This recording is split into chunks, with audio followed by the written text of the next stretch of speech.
शिक्षा जगत में बिल्कुल ये भगवान है, इसके लिए तो हम तहे दिल से हम सर थैंक यू कहेंगे। 499 फीस थी और इनका 450 रैंक है बीपीएससी में।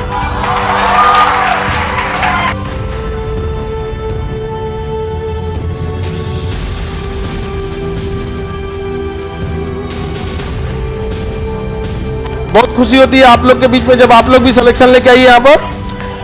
ये आपके बीच में है, आप लोग की दीदी होंगी, सीनियर होंगी आप लोग की, नेहा दीदी आपकी। हाँ, तो इनका पहले समझिए ध्यान से, 67 बीपीएससी में सिलेक्शन हो गया। और उस समय की फीस सुनिए ध्यान से क्या थी, कितनी थी? 499। 499 फीस थी और इनका 450 रैंक है बीपीएससी में। BPSC 450 rank, municipal executive officer MEO, समझ में आ गया? MEO का पोस्ट है यहाँ पे। तो बढ़िया से मेहनत की। इससे पहले ये जॉब में एक और सिलेक्शन ले ली रेलवे में, उसकी ज्वाइनिंग पहले आ गई। और ये 67 इन लोग का नाम थोड़ा सा किस्मत कहिए, थोड़ा पता था कि बीपीएससी 67 को पता नहीं किसका नजर लगा हुआ था। अरे पीटी से लेके मेन से उसका इंटरव्यू एक बहुत फास्ट हुआ, बाकी हर चीज अटक गया था उनका। तो इस वजह से क्या हुआ ना कि ज्वाइनिंग पहले उसी का होना चाहिए था, 67 बीपीएससी का। बट थोड़ा सा केस उसके चक्कर में पेपर वगैरह नहीं, आप लोग सुने होंगे 67 का, कभी पेपर में पीटी में ही उसका लफड़ा हो गया यहाँ पर, तो थोड़ा सा लेट हो गया। तो इन्होंने ज्वाइनिंग कर लिया। कहां पे ज्वाइनिंग थी आपके? आसनसोल में। अब वहां से रिज्वाइन करेंगे और यहां से ज्वाइनिंग, रीज्वाइन, न्यू ज्वाइन। वहां होगा रीज्वाइन और यहां होगा न्यू ज्वाइन। समझ में गया? देखिए आप लोग खुद से बात कीजिए, ठीक है? और आने वाले समय में आप लोग भी यहां आइए।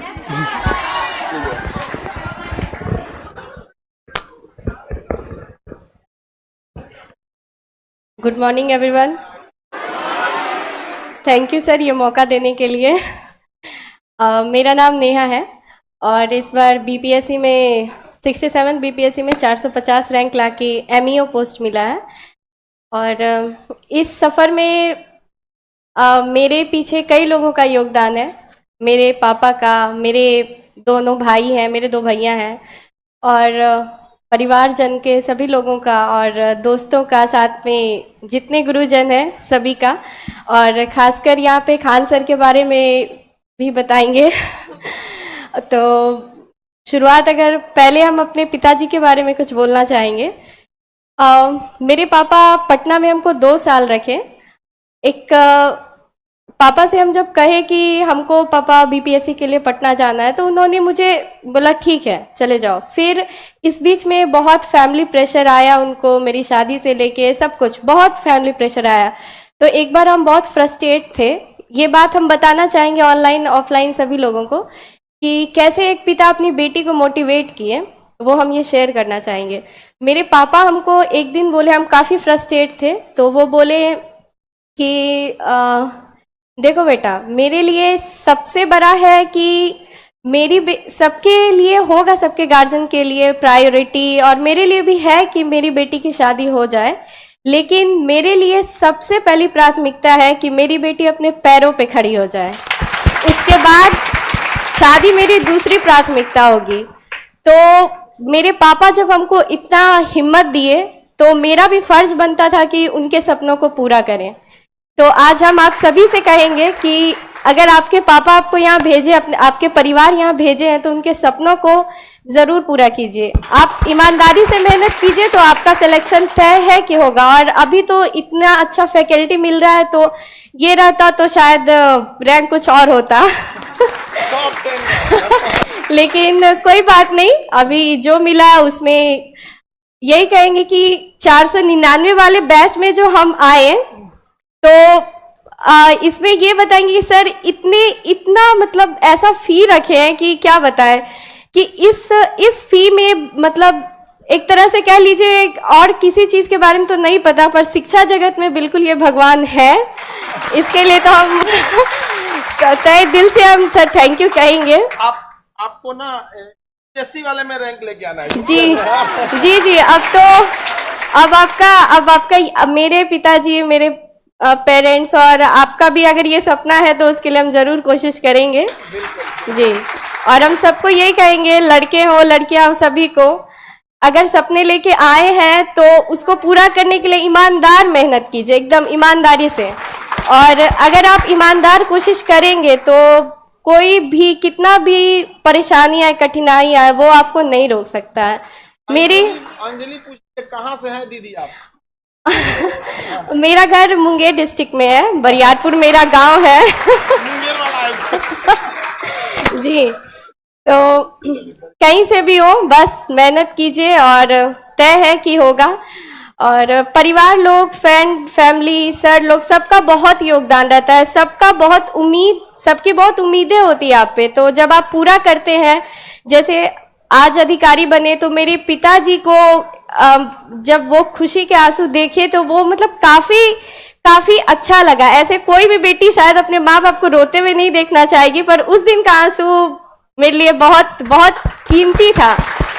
तो इसलिए कहेंगे आप लोग भी अपने माता पिता को ऐसी खुशी देने की का कोशिश करें। और सर भी आज बहुत खुश है मेरे सिलेक्शन से, तो हमको भी इस बात से बहुत खुशी हो रही है। सबको ऑल द बेस्ट। बढ़िया, ऐसे आप लोग को भी ऐसे मौका मिलते रहे। आप लोग भी देखिए कितना ऐसे बच्चे जो पढ़ने आते थे कब इतने बड़े हो गए सब, कब इतना गंभीर बात बोलने लगे सब पता ही नहीं चला। सच बात है कि एक बच्चे, चाहे लड़का हो या लड़की, वो कभी अपने माँ बाप के आंखों में आंसू नहीं देख सकता, लेकिन जो आंसू आपकी कामयाबी उनकी आंखों में लाती है ना, वो आप जरूर देख के आइए।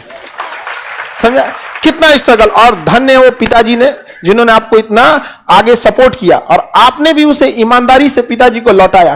कई बार ऐसे होता है ना कि पिता समाज से लड़ लेते हैं कि नहीं, मेरी बच्ची के लिए शादी नहीं, पहले उसके करियर जिम्मेदार वो।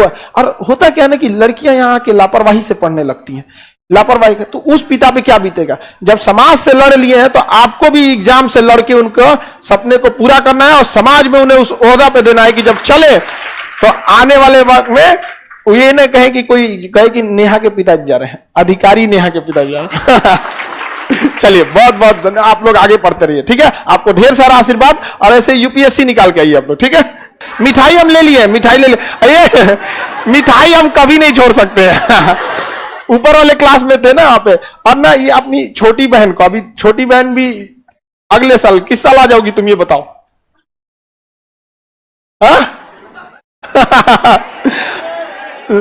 तुम्हारा जल्दी सिलेक्शन, बता 2 साल के अंदर। इसका छोटी बहन है, इसको भी यूपीएससी में नहीं लाया। हाँ, अभी तुम वहीं रहोगी, जब सिलेक्शन आने के बाद तुम्हें यहां आना है, ये बताओ। कितने साल लगेंगे तुमको यहां दीदी तक आने में? हाँ, यूपीएससी 2025 वाला 23 तो खत्म हो गया, 23 तो खत्म ही हो गया। कितना दिन बचा है? 27-28 दिन बचा, 25-26 दिन। अब तो 25, समझ में आ गया। देखो कितना फर्क होता है, दीदी यहाँ है और तुम आओ। चलिए बढ़िया, ठीक है। मिठाई हम ले लिए थे। अच्छा, आप उन्हीं से तोलवा रही थी ना? हाँ, आपने छोटी बहन को बोली, कही कि देखो 1 किलो से कम होगा ना तो सर वहीं से लौटा देती कि और लेके आओ। तो दोनों एकदम बराबर तो लगे, दीदी 1 किलो है। असल में इन लोग के समय अगर कोई आया, इन लोग के समय कोई आया था आधा किलो लेके, उसको हम रख लिए थे, कहते लेके आओ, भले आधा किलो और लेके आओ, आधा किलो लेके आता है यहाँ से। तो इन लोग को उसी समय का आदत हुआ कि भाई लौटा देंगे अभी हमको आधा किलो के लिए। और आप लोग का कोई दिक्कत नहीं ना?